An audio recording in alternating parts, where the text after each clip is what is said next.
Varun bro வணக்கம். வணக்கம் மணி.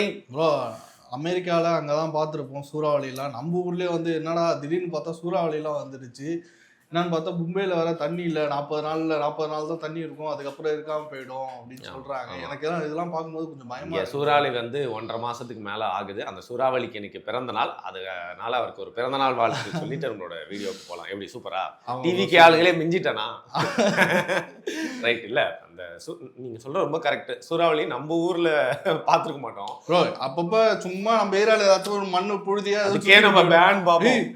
பேய் காத்துறா அப்படின்னு சொல்லிட்டு ஓடிடுவோம் நம்ம. ஆமா ஆமா. நீங்க இது பார்த்திருக்கீங்களா? டிஸ்கவரி ஏதோ ஒரு சேனல்ல இந்த மாதிரி சூறாவளியை பின்தொடர்ந்து போறதே ஒரு வேலையா வச்சிருப்பாங்க. ஆமா ப்ரோ. அது கார்லயே போவாங்க. அதெல்லாம் நம்ம பார்த்திருக்கோம். நிஜமாவே சொல்றேன், நாம் பிறந்ததற்கு தமிழ்நாட்டுல இந்த மாதிரி ஒரு சூறாவளி காட்டுற அந்த வீடியோ எல்லாம் எடுத்து நான் ஃபர்ஸ்ட் டைம் நானும் இதான் ஃபர்ஸ்ட் டைம். இவ்வளவு பிரம்மாண்டமா இருந்துச்சு. செம்ம ஹைட் ஆக்சுவலா. அங்க இருக்க வீடு, அங்க இருக்க ஒரு பில்டிங்கு, காரு எல்லாமே வந்து டேமேஜ் ப்ரோ. எவ்வளவு ஸ்பீடுன்னு தெரியுமா? 200 கிலோமீட்டர் ஸ்பீடு. செம்ம அடி அடிச்சுன்னு போயிருக்கு. ஃபர்ஸ்ட் ஆஃப் ஆல் எங்க திரும்ப பெரிய டேமேஜ் அங்க தூத்துக்குடி பக்கத்துல ஒரு டோல்கேட் இருக்கு. அந்த டோல்கேட்டை வந்து பாத்தீங்கன்னா செம்ம டேமேஜ் பண்ணிச்சு. அப்புறம் ஒரு ஹாஸ்பிட்டல் இருந்திருக்கு. அந்த ஹாஸ்பிட்டலோட வெளிப்புறத்தை டேமேஜ். அப்புறம் நீங்கள் சொல்கிற மாதிரி சில வீடுங்களோட கூரை வேலிலாம் காலி.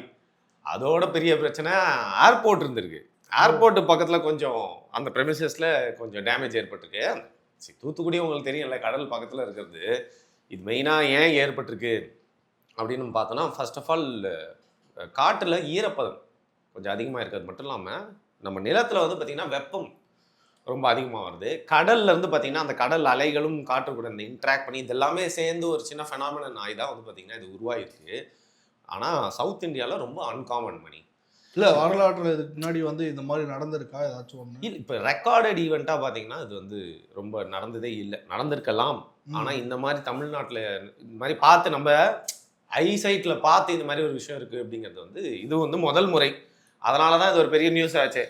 இன்னொன்று, இப்போ நம்ம ஊரில் நடக்குதுன்னா எப்பவுமே இங்கே பார்த்தீங்கன்னா இங்கே மழை வர மாதிரி இருக்கும், புயல் வர போதுன்னுவாங்க, ஆந்திராவுக்கு போதுன்னுவாங்க. ஆனால் அங்கே பார்த்தா ஒரிசா ப்ரோ புயல் வருதுன்னு இத்தனை வருஷமா சொல்லுவாங்க. ஆனால் நம்ம அந்த புயல்லாம் பார்த்தது இல்லை. இல்லை எப்பவுமே பார்த்தீங்கன்னா ஆந்திராவுக்கு போயிட்டு இல்லை ஒரிசாவில் போயிட்டு கரை ஊற்றிங்கிறோம், அங்கே தான் ஒரு பெரிய சூறாவளி அடிக்கும். அதே மாதிரி தான் இந்த மாதிரி சூறாவளி காற்று அப்படிங்கிறது, காற்றுச்சூழல் அப்படிங்கிறது வந்து பார்த்தீங்கன்னா மோஸ்ட்டாக ஒரிசா இல்லை அசாம் இந்த மாதிரி இடங்கள் நார்த் ஈஸ்டில் நிறையா பார்ப்போம். தமிழ்நாட்டுக்குன்றது ரொம்ப மெயினாக நம்மளுக்கு இந்த அமெரிக்காவில் ஏன் இந்த மாதிரியான பெரிய டொர்னாடோஸ்லாம் இருக்குன்னா, அவங்களோட லேண்டு விட்டு நீங்கள் பார்த்துருப்பீங்க பெருசு.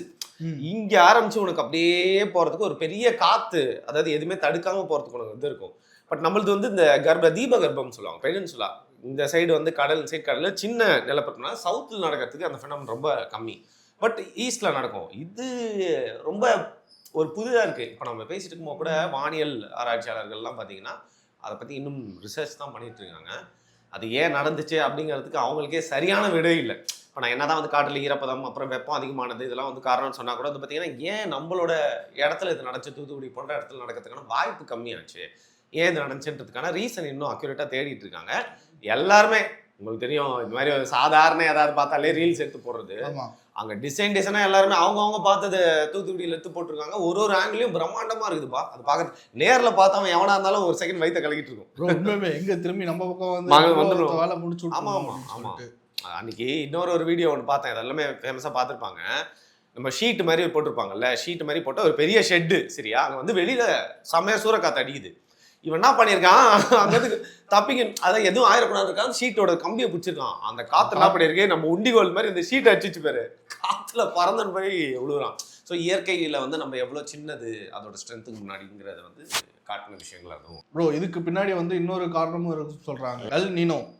இது என்னன்னு பார்த்தீங்கன்னா, எல் நீனோனா ஸ்பானிஷில் சின்ன பையன்.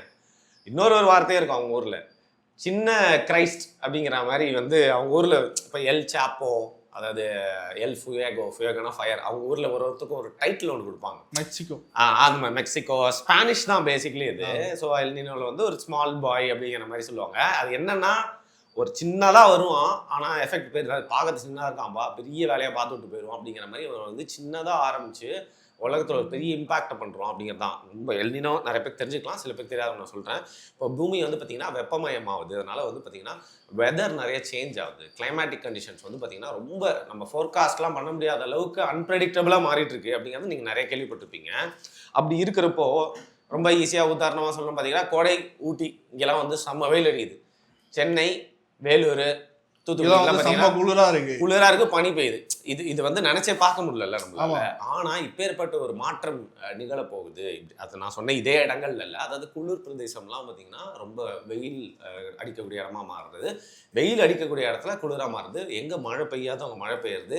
காஞ்சி வறண்ட காடு ராமநாதபுரத்துல மழை கொட்டோன்னு கொட்டுது, ஆறா ஓடுதுங்கிற மாதிரி வந்து பார்த்தீங்கன்னா எக்ஸ்ட்ரீம் வெதர் கண்டிஷன் சேஞ்சஸ் இருக்கும்.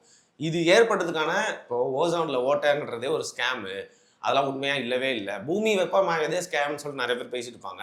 அதே மாதிரி இந்த எல்னினோன்ற ஃபேக்டர் வந்து இதுதான். பட் இது வந்து உண்மை இல்லை, நம்மளை வந்து ரொம்ப பயமுறுத்துறாங்கன்னு சொல்லிட்டு பார்த்தீங்கன்னா இது ஒரு டிபேட்டபிளான டாபிக் தான்.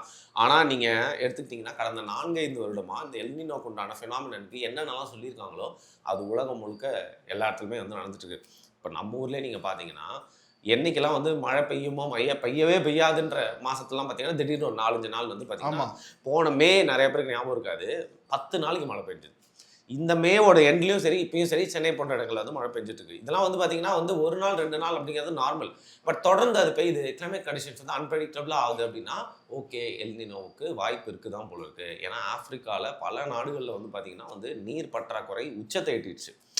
அது மட்டும் இல்லாமல் பெரினியல் ரிவர்ஸ்னு சொல்லுவாங்க, லைவாக ஓடிட்டு இருக்க நதியெல்லாம் பார்த்தீங்கன்னா வறண்டுருச்சு. இப்போ பொலிவியா போன்ற நாடுகள்லாம் பார்த்தீங்கன்னா வந்து அவசர நிலையை வந்து பிரகடனப்படுத்திட்டாங்க. அங்கே இருக்கிற பல நகரங்கள் வந்து வாழவே முடியாத அளவுக்கு வந்து போயிடுச்சு. ஸோ அப்படி இருக்கிறப்போ உலகத்தில் ஒவ்வொரு வருஷமும் ஒவ்வொரு நாடுலேயும் அந்த எல்னினோட எஃபெக்ட் வந்து தாறுமாறாக காட்டிக்கிட்டு இருக்கு. இதுக்கே வெளியூர்லாம் ஏன் ப்ரோ, நம்ம ஊர்லேயே வந்து மும்பை, அங்கேயே பார்த்தீங்கன்னா ஏகப்பட்ட குடும்பம் இருக்கு, ஏகப்பட்ட ஜனத்தொகை வந்து அங்கே வாழ்றாங்க. அங்கேயே வந்து பார்த்தீங்கன்னா தண்ணி இல்லாமல் போகிறது, கடந்த இன்னொரு 40 நாளில் வந்து தண்ணி இல்லாமல் போயிடும் அப்படின்னு சொல்லிட்டு ஒரு 4 நாளைக்கு முன்னாடி ஒரு நியூஸ் வந்துச்சு. என்ன காரணம்னு பார்த்தீங்கன்னா அங்கேயே வந்து அந்த மொத்த மும்பைக்குமே வந்து 7 ஏரியில இருந்து தான் தண்ணி வருது. ஓகேவா, அந்த ஏரியில எல்லாமே இப்போ வறட்சியா கொஞ்சம் இருக்கு. அதே மாதிரி மழையும் இல்லை. கடந்த 10 வருஷத்துல ப்ரோ 75% வந்து மழை பெஞ்சிருக்கு. இதுல வந்து 10% தண்ணி மட்டும் தான் அந்த ஏரியிலலாம் போயிட்டு சேர்ந்துருக்கு. அதுவும் இப்போ வந்து ரொம்ப வறட்சி ஆயிடுச்சு.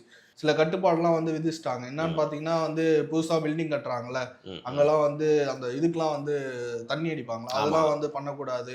அது காயறதுக்காக தண்ணி அடிப்பாங்க.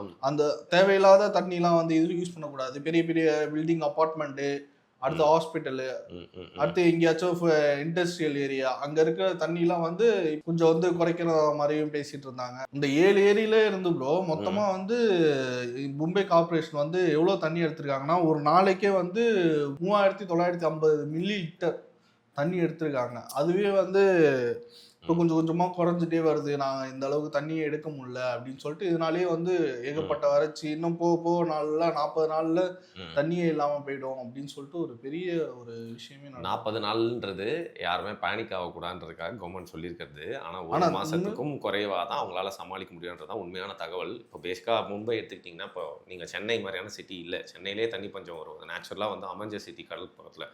அது வந்து பார்த்திங்கன்னா ஒரு பெரிய பாறைன்னு வச்சுக்கோங்களேன், பெரிய சென்னைக்கு பாதி அளவுக்கு இருக்கிற ஒரு பெரிய பாறை, அதன் மேலே ஒரு சிட்டியை கட்டமைச்சா எப்படி இருக்கும்.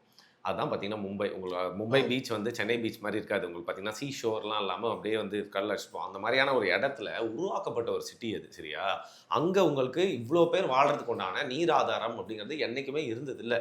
ஸோ மும்பை வந்து நீங்கள் சொன்ன மாதிரி ஒரு மெட்ரோபாலிட்டன் சிட்டியாக டெவலப் ஆவதாக என்ன பண்ணுறாங்க, இந்த லேக்ஸ் எல்லாத்தையுமே வந்து பார்த்தீங்கன்னா குடிநீருக்கான தேவைக்குண்டான லேக்ஸாக வந்து மாற்றிக்கிறாங்க.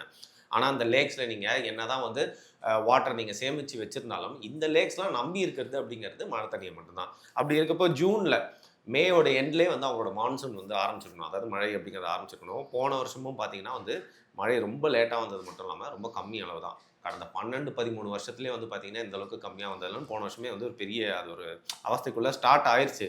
இந்த வருஷம் எப்பா கொஞ்சம் சீக்கிரமாக வந்து காப்பாற்றிடுன்னு பார்த்தா வந்து சத்தியமாக மும்பை மக்களோட நைட்மேர் அது வந்து லேட்டாக தான் இந்த வாட்டி ஆரம்பிச்சிருக்கு. ஆனால் இந்த வாட்டியும் சரியான ஒரு போதுமான அளவுக்கு ரெயின்ஃபால் இருக்குமா இல்லையாங்கிறது வந்து சந்தேகம் தான். அப்பேற்பட்ட சூழ்நிலையில் அந்த ஏரிகள் பார்த்திங்கன்னா நிரம்பல. இன்னொன்று வெப்பம் ரொம்ப அதிகமாகிறதுனால வேப்பரைசேஷன் மூலியமாகவும் பார்த்திங்கன்னா இந்த ஏரிகளில் இவங்க தேக்கி வச்ச தண்ணி வழக்கத்துக்கு முன்னாடியே வந்து சீக்கிரமாக வந்து தீர்ந்துருச்சு அப்படிங்கிறாங்க. இப்போது பெங்களூர் எடுத்துக்கிட்டிங்கனாலே இன்றைக்கு வரைக்கும் எல்லாருமே படையெடுத்து போயிட்டுருக்காங்க. சென்னைக்கு வந்து பார்த்திங்கன்னா பெங்களூருக்கு ஒரு ஜாப் ஆப்பர்ச்சுனிட்டிஸ் இல்லைனா கூட ஒவ்வொரு நாள் சென்ட்ரல் ஸ்டேஷன் நீங்கள் போய் பார்த்தீங்கன்னா அவ்வளோ நார்த் இந்தியன்ஸ் வந்து இறங்கிட்டே இருக்காங்க. பெங்களூர் வந்து இதோட டபுள் மடங்கு.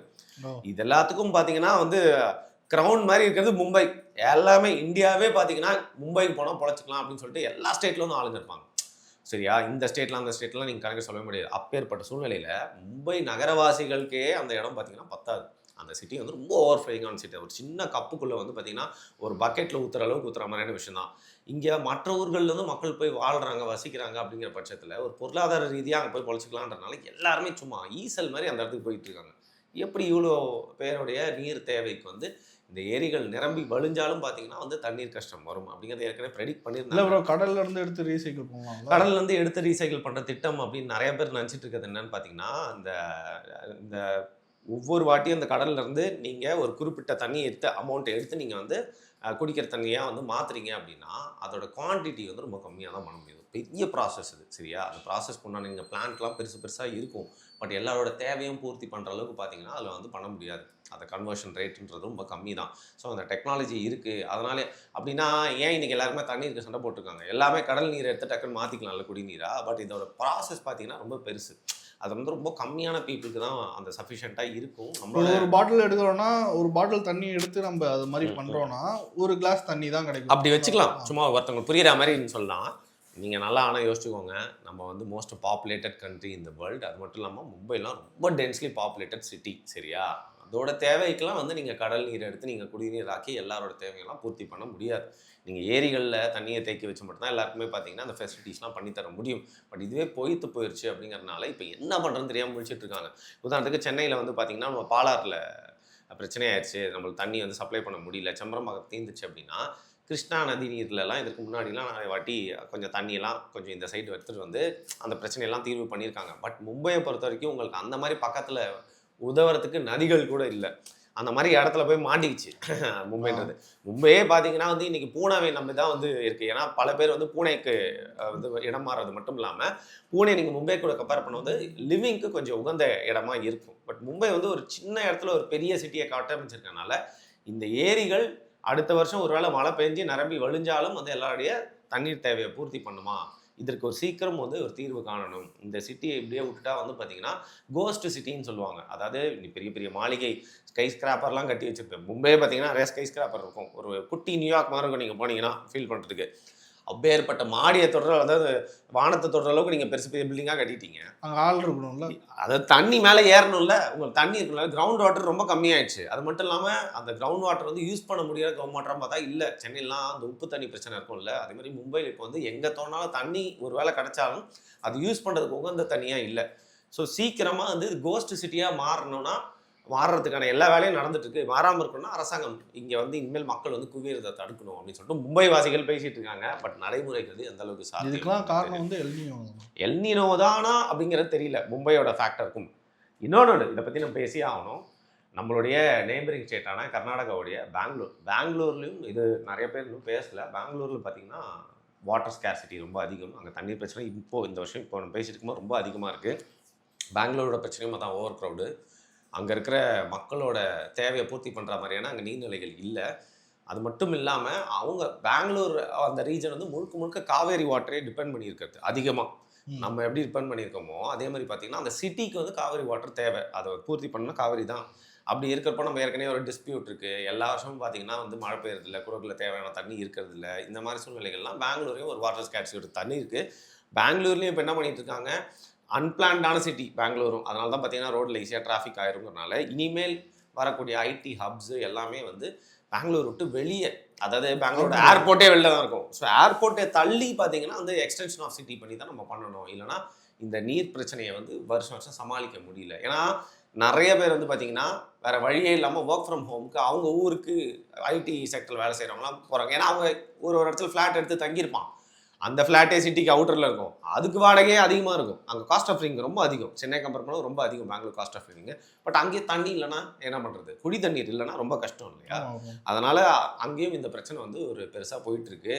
ஸோ ஒரே டைமில் பார்த்தீங்கன்னா இந்த எல்னினோட எஃபெக்டா இல்லை நம்மளோட ப்ராப்பர் வாட்டர் கன்சர்வேஷன் வந்து இல்லை, அது நம்ம தவறாக பண்ணிட்டு இருக்கோன்றதோட எஃபெக்டா அப்படிங்கிறது தெரியல. பொறுத்துட்டு தான் வந்து பார்க்கணும். டேரெக்டாக இது எல்னினோ அப்படின்னு சொல்லிட்டு நம்மளால கண்மூடித்தனமாக சொல்லிட முடியாது. So okay bro. நன்றி.